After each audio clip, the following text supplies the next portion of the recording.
Hi. Hi. Yes, I think it's right. Hello. Happy Halloween. Thank you for watching this live stream. I'm Takuro, director of Starworks Ceramics. This is our one of our Firefest program, Virtual Firefest. And you can check more details on our website at www.starworksnc.org. Please check it out. Today we are happy to have Mark Skudlarek and Kate Waltman for this online live demonstration. Hello, Mark. Hey, Takro. Hello, everybody out there. Hi, Kate. Hi, how are y'all? Good. Thank you so much for doing this today. And let me introduce Mark and Kate quickly. So let me go from Mark. Mark went to St. John's University in central Minnesota in 1978. He was originally interested in painting, but after taking a ceramics class, drawn to clay. In 1981, he had an opportunity to travel to central France and worked in the historic pottery village of Borne. And he had his first experience firing wood burning kilns there. He returned home in 1983. He did an apprenticeship with Todd Piker at the Cornwall Bridge Pottery, and in 1988, moved to Wisconsin, where he established the Cambridge wood fire pottery. So he is right now in Cambridge, Wisconsin, right? That's right. Yep. Okay, great. And let me introduce Kate. Kate Waltman graduated from Alfred University in 2010 and has been making pots in Seagrove ever since. Kate's pots are made with local materials, boldly carved with organic patterns inspired by Art Deco design, and fired in different atmospheric kilns. She is the owner and co-founder of the Triangle Studio. Kate shows her pots internationally and has lectured and taught throughout the United States. So that's Kate's introduction. So Kate did the artist talk for our virtual Firefest. So please check it out too. So it's a great artist talk, and you can see how her ideas and how she process making her pots. All right, so yeah, hope everybody enjoy watching Mark and Kate's demonstration and talk. And please leave comment and questions, and after the demo we can ask those to them. So yeah, thank you so much, guys. So hope have a good talk and demonstrations. Let's do this. Thanks, Takuro. Thank you. So Mark, what are you starting with? Well, what I did this morning, I turned a base for a large pot. The base was 20 pounds. It was thrown to about 22 inches in diameter. And I really got into big pots, or at least was really inspired by large pots from Borne, France. The village made a lot of big pots. And the technique was basically turning two halves and then combining them together. And I'm going to use a similar technique, although my coils have been turned on bats. So you can see them turned here. And that was approximately 12 pounds of clay and with a split rim. And so there's going to be 3 sections that will be coming up. So that's what I'm going to be doing. Kate, what are you doing? Can you hear me, Kate? I can. I am putting in some guidelines on my pot here so I can start carving. But it's funny, I really just want to stop and watch you. It's not. Well, I wish that I had a bigger screen so I could watch what you're doing as well. So I've made large pieces the way you're making that, but not at the scale that you're working.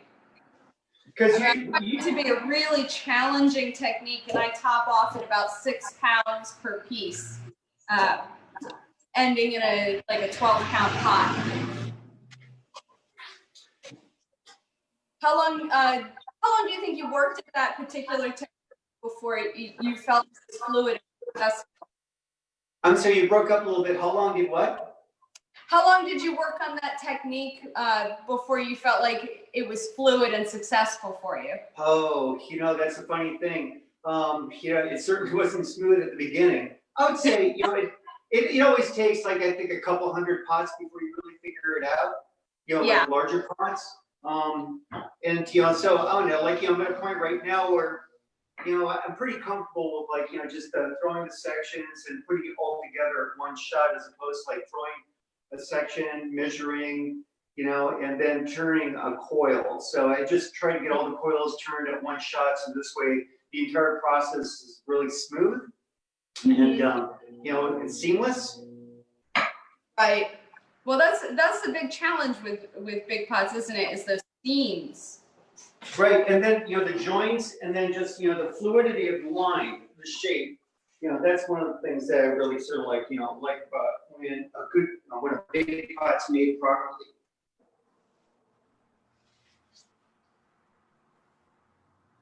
So I just laid out my pattern, and I can't tell from if you all can see the pencil, but essentially I've visually cut this platter into sections like a pizza. So I've made a line coming down the middle and turned it and made another perpendicular line bisecting that. So, and then I've done that again. So right now I have 8 sections to my platter, 8 visual sections, and I'm starting to carve. And So I do pattern work. Did you start doing that when you were at Alfred, or is it something that evolved with time? Well, I started carving work earlier than that. I was really lucky, and I talked my way into a place called Wheaton Arts and Cultural Center in Millville, New Jersey, which is a town. And it's a studio that's open to the public. I'm not sure with COVID right now, but it's still open to the public. It's a place where you can go watch glass blowing, pottery making. They used to have woodworking and weaving, flame work, which is small glass. So there are a lot of crafts happening there. And nice. I was working with a painter and kind of talked my way into an assistantship. This guy named Terry Plaskett, who's absolutely wonderful. And I started making pots in his studio, and I did carve work there, but not in the way that I carve work now. Now I carve everything I make. Whereas do you ever get, I'm not really quite sure if is that something that if you had a choice as far as between turning and carving, do you like doing both of them the same, or do you prefer carving more than you do the making, the turning of a pot? I love trimming. I love leather hard clay. So I maybe would choose throwing if I had to pick, but I would never give up being able to trim the foot, cut in the foot on the bottom of the piece. I like piecing work together as well. It's not something that I spend as much time doing as I would like to, but I like sure. and altered work. I just love working with leather hard clay. It's just a wonderful, forgiving material. It's the stage that I like it best, and I think that's what brought me to carving. Sure.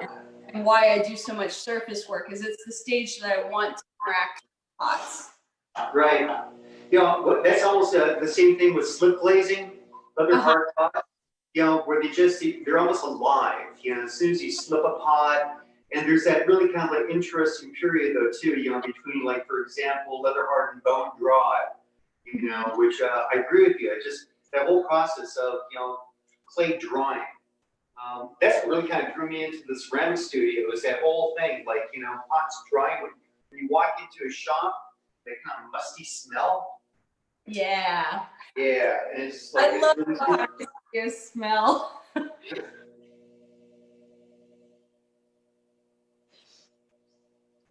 Yeah, and I do flip glazing as well. I don't bisque anything. Everything I do is once cleared, so that that really fits into the technique as well.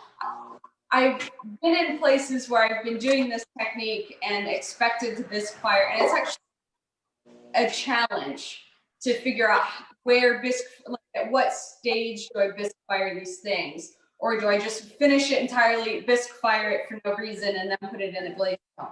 You know, it's I haven't solved that question. Like when I'm teaching places or doing residencies. Well, Kate, as I mentioned, I'm gonna have to torch this thing. It'll take about 30 seconds or so. Okay. I'm not really quite sure how much noise it's going to make. You go for it. Okay. Everybody loves to see fire. So. Well, it is a Firefest tribute, isn't it? Yes, it is.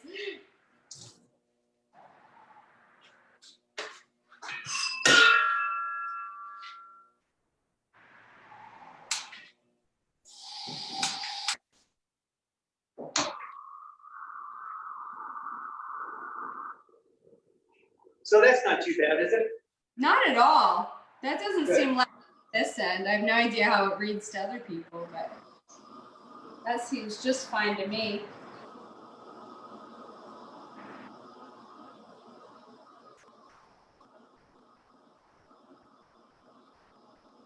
So with Firefest, I'm not really quite sure. Have you ever assisted in the sculpture, the building of the sculpture?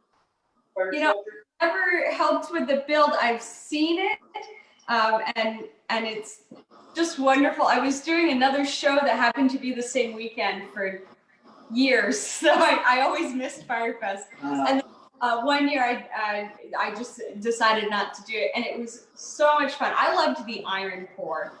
That was the part that I really enjoyed. Right. That because it's not something I've ever done, so it still holds a lot of magic and fascination for me. Sure. Of course, the big ceramic sculpture and the unveiling is exciting. That's for sure. Have you ever done one? Well, yeah. Well, you know, like we started Firefest here in Cambridge. Oh, yeah. That would have been 6 years ago. We couldn't do it this year, obviously, because of COVID. But you know, my gig is basically working with the sculptor. And kind of like as a technical assistant, if you will, but just essentially schlepping clay is what I would do. and then from there, firing it. And you know, the kiln that we have is very similar to Oak's kiln that you have down in Star. But, no, it's just again that process, like you know, spending 3 weeks, you know, between like making, drawing, and firing. Yeah, and then the culmination at the you know, that Saturday evening, unveiling the thing. The first year that we did it, it ended up that we had pouring rain. Let's see, the Firefest is going to be on Saturday and Sunday, and Thursday we had a major deluge, and it was really a bit of a challenge.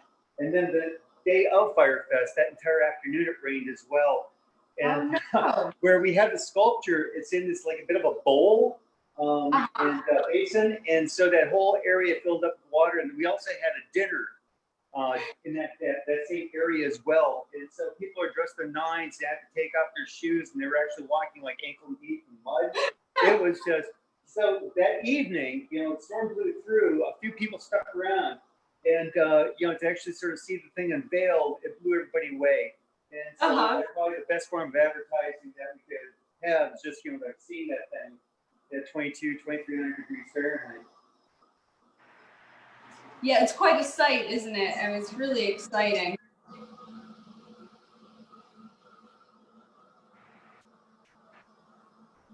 So have you ever made a big pot and you were unaware of where the foot pedal was?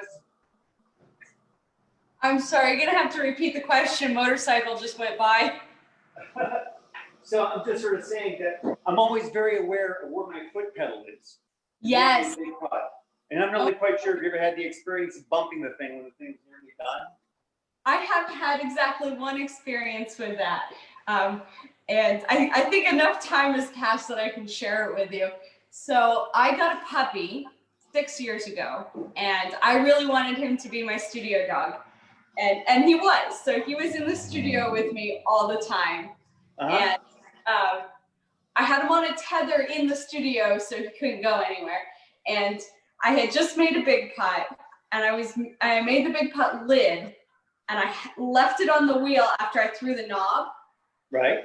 And I walked out for some reason, and he hit the pedal, and the lid slid off and hit the wall.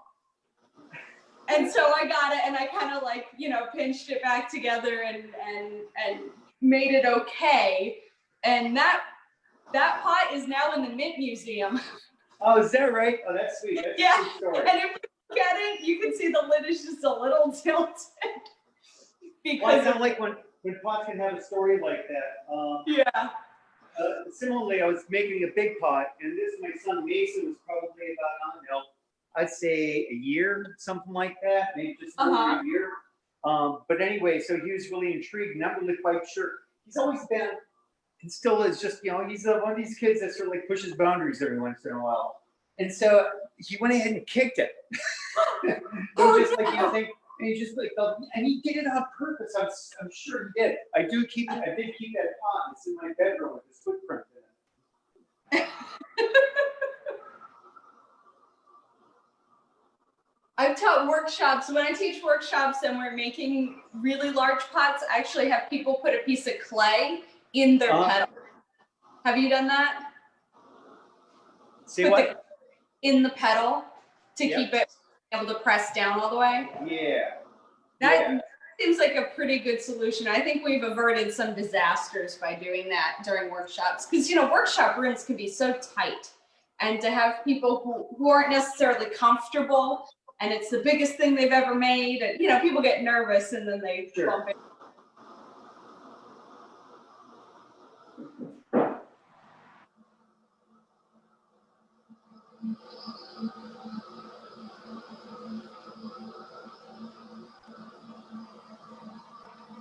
Mark, when did you start making large work? When did I what? Start making large work. When did that start happening for you? Oh, when I was at Cornwall Bridge. Okay. First of all, when I was Borne, I really didn't have that many. You know, my skill level was really elementary at that point in time. I was pretty much a debutante in, you know, making pots. But when I started at Cornwall Bridge, Todd had an order for planters. It was a nursery, and it was called the Harris Bowl. It's named after the guy that ran the nursery. And when I got there in October of '88. Mark Hewitt had just, 83. Mark Hewitt had just left, I believe, that early summer to move down to North Carolina. And so that flower pot order had developed, had grown. And so the first year I was there were 5,000. The second year, 6,000. And I think that it may have been 7,000 following year, but then it declined after that. And so that's where I really sort of cut my teeth moving clay. And then with that, you know, just confidence. And so, you know, that was the first series of large pots I made where it was in Connecticut. And but there's just something that I really like about the volume, you know. Yes. And they're really sculptural, is what they are, or anything else. I know some people are using them for, like, you know, bird seed or dog food, you know, that kind of thing. Yes. I had one I kept cat food in for a long time.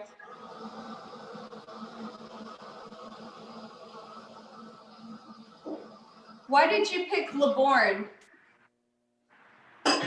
Say again? Why did you pick Borne? Oh, it wasn't, I think Borne picked me. Oh. I was really lucky.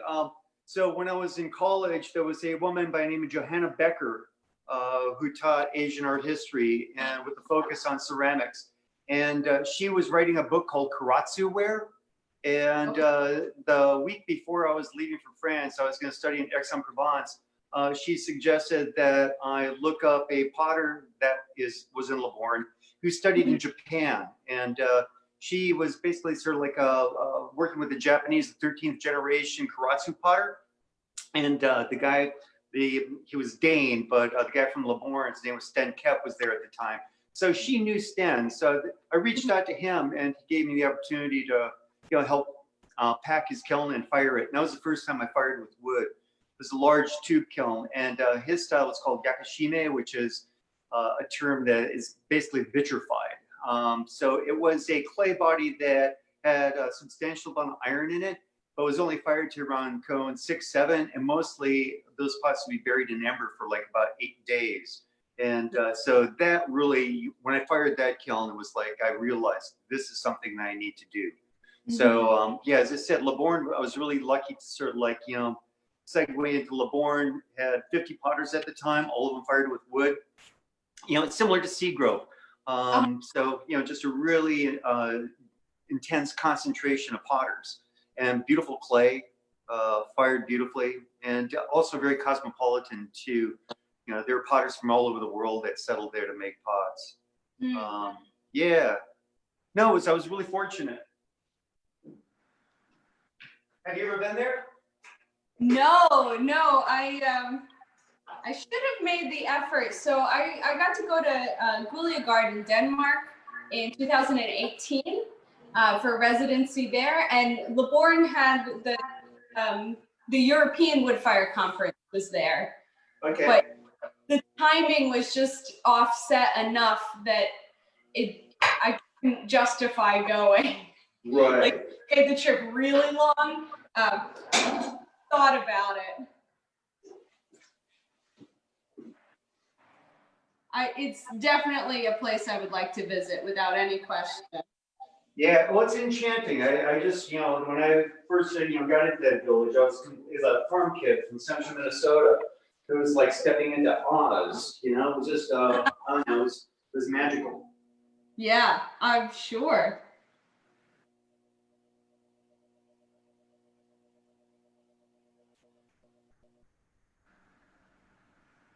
Yeah, as a matter of fact, I have a picture here.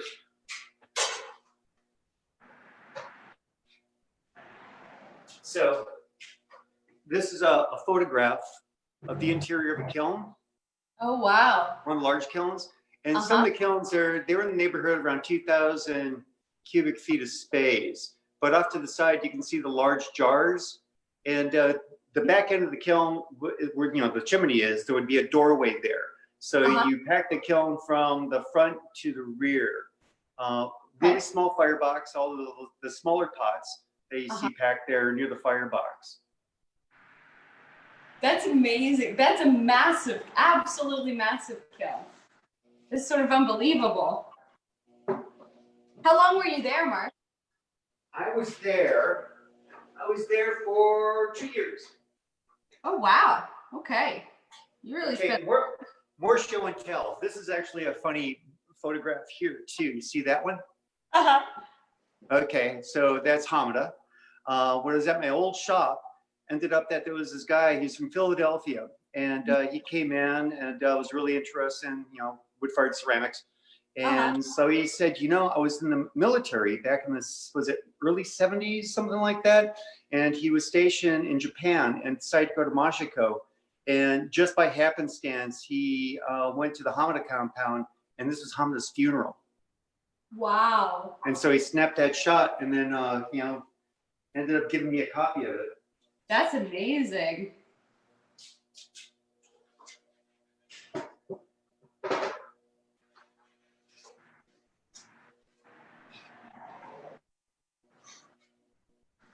So I'm just trying to see what you're doing. Nice. It's a little hard to see probably because right now I'm just carving clay. Yeah.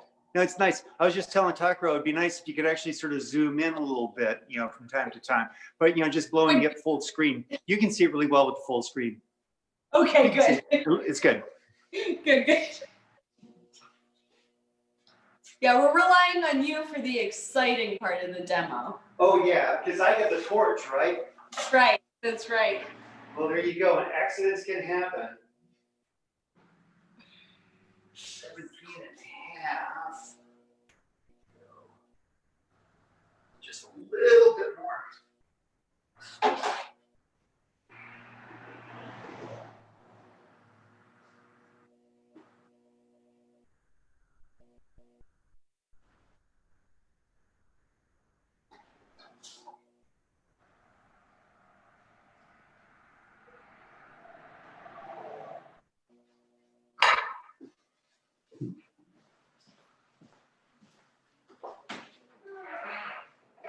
Sixteen and 3/4.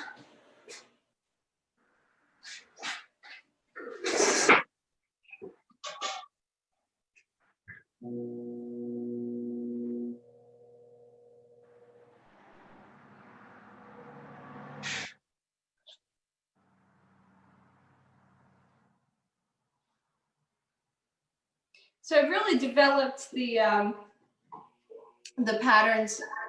They began actual flowers, and as I've worked with them, they've started to morph into less recognizable, more leaf-based, pattern-based, repetitive, less lifelike pieces. And I've really been having fun with putting new elements together and rearranging things in ways that aren't necessarily lifelike, but of course, of floral patterning.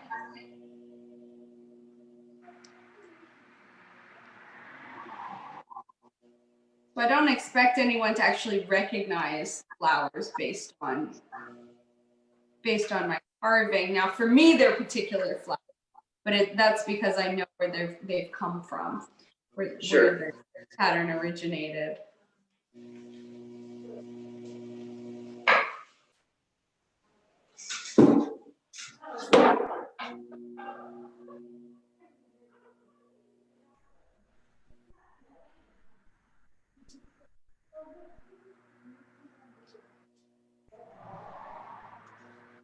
Have you ever done any printing? Printmaking? Like on clay or just in general? Oh no, I'm just sort of thinking like wood carving, because I'm just sort of thinking, the amount of carving that you do, whether or not, any type of like, wood prints or linoleum stuff, I'm just sort of thinking the same kind of a thing. I love woodblock printing, and actually, I was just looking down here, like I might actually even be able to pull one up if. Oh, sweet. But it's a little bit of a mess actually under this bench. Yeah, I've done quite a bit of woodblock printing, and I discovered it well after I discovered clay. But I do think that it solidified carving for me as a technique process, because I took a printing class in college. And I really enjoyed reductive woodblock printing, but I loved the woodblock. I didn't necessarily love the actual print that would come out. I liked the object. Sure. And so that, I think, lends itself well to the clay. Clay has an objectness to it that is really undeniable.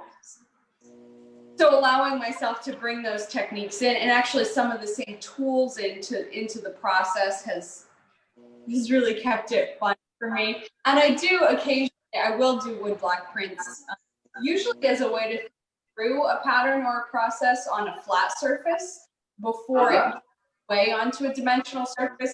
Because, of course, doing this and laying out the pattern and thinking through it, they're relatively direct, but yes, because it's relatively flat. But when you're stretching the pattern over a wide belly, it can get complicated then, because you have to think through how it's going to swell and shift. It's like the map of the world. It gets distorted in a certain way. Right.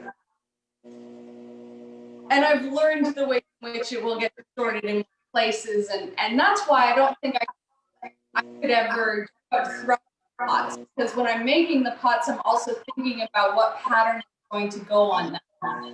Because I really think of pattern making kind of like clothes, right? And so my mom is a homemaker, and really I think any woman of her generation and older would probably recognize concepts of line in fashion. So a vertical line elongates, a horizontal line widens, diagonal makes things thinner, big circle gives a focal point. And so I'm using, even in this, you can see the big circle in the middle. I'm using the width of the plate and the set of the pattern to make the plate look even wider than it really is.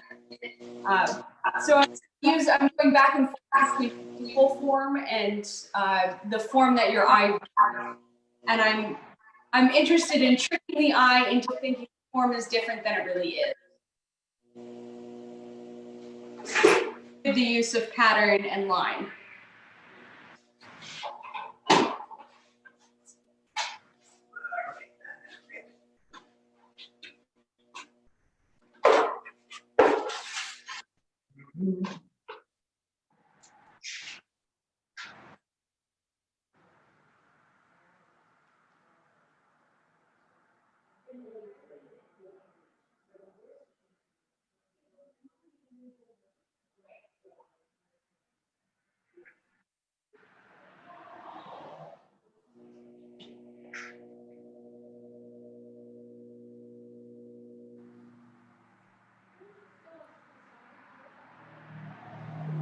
Mark, will you talk about the tools that you're working with? Sure. So very simple stuff. My friend Carrie Hewlin, who has a pottery in Holmes County, Ohio. It's Amish country, but he has a friend that's a metalsmith, and so this is essentially the rib that I use, and you're probably very familiar with these. They all came from essentially Sven Baer. I think is really where you can sort of like see where this all came from. Yeah.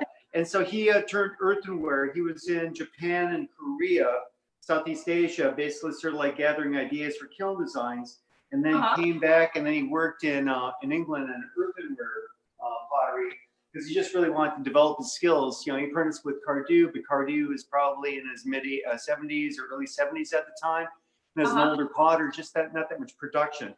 And so I think that's when he really learned how to throw with a rib. And what I like about it is, you have basically your 2 points of contact, 2 fingers, and then from there you can basically, move this thing around. And Todd called it kind of a fulcrum. But what I really like about it is, as far as you can compress clay, all right, and then from there, just basically move clay much more efficiently and fluidly. And then the other tools that I have. Do you make your own tools? I do for the most part. I love mud tools. This isn't a commercial, but I do really like Michael Sherrill's mud tools. Sure. But for big pots, I make my own, usually big wooden ribs. But they're very similar to the one you were just holding. And I do actually have a metal one from Carrie like that. Right. Right. They're great. I use it for small pots though, not for big pots. Right. Yeah, oh no, just it's almost kind of funny, because once you learn how to churn with it, I always feel naked when I, if I misplace the rib and I can't find it. And in fact, that's what I just did. Grab this one, it's a new one. What I don't like about this one though is that the gauge is a little on the thick side, and so as far as like getting a really good feel for the clay, it's almost like wearing a glove. And so the one that I was using earlier, and then from there, banding metal, when you get your wood, I just really like banding metal and using that as far as making, whether it's a rib or trimming tool. So this is just a simple trimming tool that I made, just tucking it into a wooden dowel. But that, I really like that because, the handle, it's nice and sturdy. And after a period of time, the metal itself starts to wear, and you get a nice edge on it, kind of a beveled edge from use. But really those, if there are 2 tools that, I would really miss, would be those 2. Otherwise, I really don't use, there it is. But you can sort of see, this rib, just as how kind of bent up it is, it's just, but it's a lot thinner. And that's what I really like. It's just on, and you have a better feel for the clay.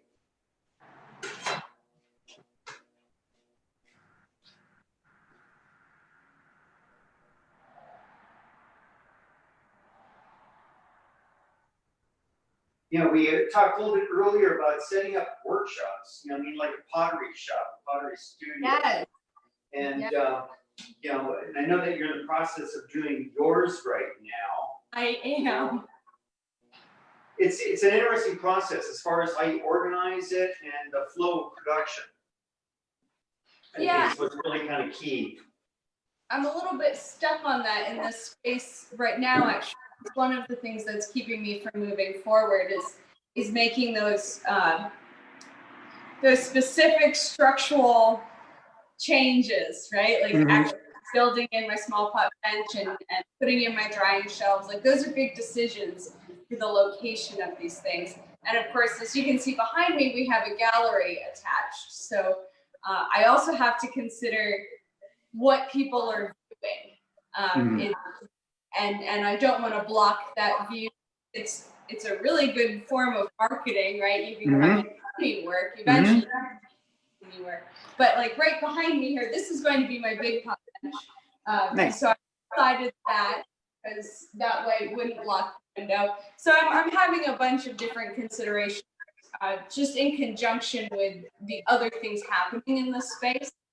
And then of course there's things that are difficult to change, like where the water comes in. Right. With the sink, you know. Right.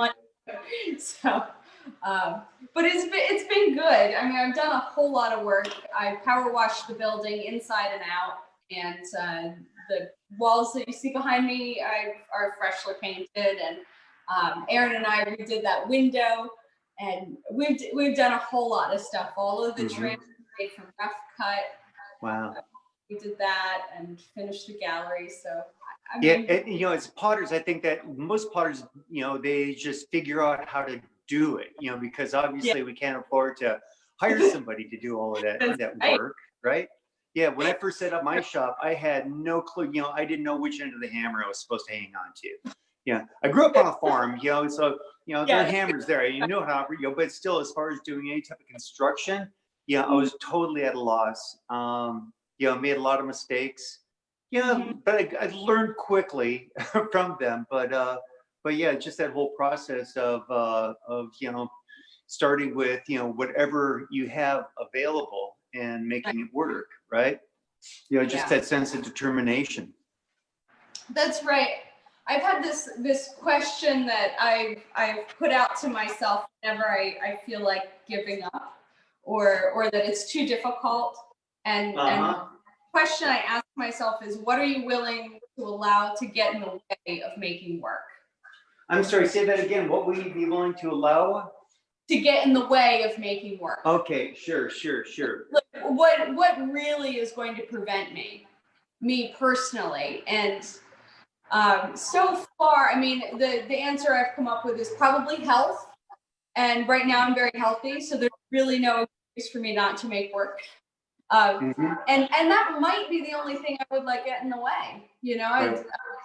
Other than that, I desperately love making pots. Yeah. And it's what I want to do. So when things feel impossible, because I don't have a construction background, and I am learning lots of things from YouTube and random people in Los Angeles. Sometimes it feels impossible, right? And but it's not. It might take me 3 times longer than someone who knows what they were doing, but I can talk at length about well pumps now. I don't. But I know what a foot valve is, and I know how to repair it. So, I'm just trying to imagine you as a plumber. That's all. I don't want that job. All right, more fire. All right.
Mark, do I remember right that you take apprentices? I do. I do, but you know, it's just been an awkward year, obviously. Yeah. So there's a young man that's working with me right now, and you know, he's I think sort of segueing out. You know, this last summer it was just like you know he got a job, and I really didn't make that many pots this past summer. I think I mentioned that. You know, there was just a few jobs I need to take care of around the house. You know, need a new roof, new deck, all that kind of stuff. So it just sort of seemed to make sense to actually sort of do some maintenance there. So, you know, and I'm pretty quick as far as, you know, pot making. So you know, and I usually tell people, you know, I don't necessarily need to have the help, you know, but if somebody's really interested in wood firing and, you know, just moving some clay, you know, then it's a good opportunity. So I don't know, it'll be really interesting. You know, it was, there was probably a period of around 7 or 8 years where I didn't have anybody. That's when the kids were fairly young. And then I started taking on students again, probably about, I'd say 8, 9 years ago, thereabouts. But I, you know, to be honest with you, I kind of like having the space to myself. You know, you know, you know, it's just like, you know, there's times where, you know, you sort of go in and, you know, I don't know, I've become kind of selfish, you know, this past, you know, summer or at least fall, you know, just having a space, you know, and I'm not really quite sure. I've always been, you know, it's not that like I'm an introvert by any means, but this past summer, I think I was a closet introvert. I kind of like just being alone from time to time. You know, I'm not really quite sure what it's like for you, you know, during this whole, you know, pandemic thing there, but you know, it sounds like, you know, it looks like you're getting traffic in your shop and people are, you know, protecting themselves. But yeah, I don't know. It's just it's been a very curious year in that regard. Yeah, it's been a strange year for me for sure, and I think so. We weren't open for a long time because of COVID. Like we didn't open till the summer, and of course we're requiring masks and providing hand sanitizer and all that. But because at some point the bills have to be paid, right? Yes, right. Canceled, and Aaron and I did put together an online shop along with Bill Jones. So the artists that are represented here in the gallery are also represented in the online store, and that's through the Triangle Studio, and I think, and that's been good. It was sooner than we wanted to do an online store, but it was good to have done. Yeah, but it has been a bit lonely, right? I mean, I use going to shows and doing workshops as a way to socialize and a way to get to, because I right now I can't travel unless it's a work trip, right? And it's taxable and all that. Like I have to be invited to go lecture somewhere to get to go to a new city, or something like that. And I haven't gotten to do any of that. So it's been a long 2020 of this little tiny town. Right. I love Seagrove, don't get me wrong, but I do like to leave occasionally. I haven't. Hey guys. Hey Tightrope. Yeah, Hey, thank you so much. Yeah, it's been 45 minutes and wow, that went fast. Really fast. I didn't even get to slip. Right, sorry. So I didn't finish carving, but there it is. That looks great. It takes me forever. Right. Yeah, we should keep doing. No. I think Bean approves as well. Right. Yeah, we have to wrap up. Sorry, guys. But we got many comments, and Nancy Gatobi, our executive director, asking how many pound of clay of jar is that, Mark? This one, so let's see, at this point in time, we're at 20, 30, I got 40 pounds. When it's all done, it'll be with a lid probably around 50 pounds of clay. Oh, okay. That's not much. It looks like more. Yeah, really? No, that was 20 pounds, and I put 2 coils on. One of the coils is 12 pounds. The other one is 10 pounds, and then there's 7 pounds on top of that. Okay. Yeah, so then I imagine with the lid, they'll be running in the neighborhood around 50 pounds. That's great. Yeah, thank you so much. And Nancy also asked, not asked, but she left comment that she have to look for the warped lidded jar at Mint. Oh. For you, Kate. Yeah. I don't know if I should have told that story. Right. Yeah, everybody look now. Yeah. It's just like... Right. Yeah. And Nancy asked, what is the clay that you are using, Mark and Kate? Oh, it's a clay body that I basically mix up. It's let's see, 50 pounds of salt lick, which is out of Ohio, and then it's really simple: 25 pounds of OM4 and 25 pounds of Gold Art, or say Gold Art, the fire clay. Okay. And then let's see, depending if I'm making big pots, then it's in the neighborhood around 7, about 5 to 7% grog. Mm. But yeah, it's a mix pretty by simple yourself, body. right? Yes, yes, I mix all my clay. Right. My clay is Star White from Starworks, formulated by Takaro. Yeah. And mixed by Allison and Nina. Thanks, guys. Right. Yep. Thank you for using that. Okay, right. So I think we need to wrap up. And could you guys tell your your website or Instagram or Facebook so the people who are watching can find you? Kate, after you. Thank you.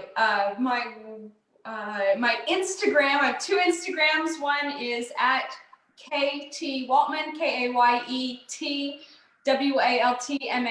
and the other one is at the Triangle Studio with underscores in between the words. My website is still in my formerly married name. It's www.katejohnstonpottery.com, and I don't know how you do the Facebook tag thing. I guess it's just Kate Waltman in Seagrove.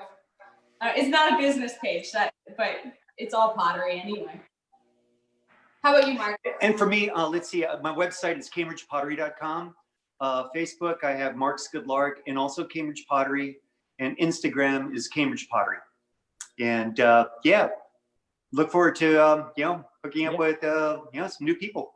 Yeah, me too. Wonderful. Great, great. Thank you guys so much for doing this. It was fun. I want to watch 2 more hours, but we have another program coming up, so we have to close. But thank you so much, guys, very much. And we all hope to see you in person again soon.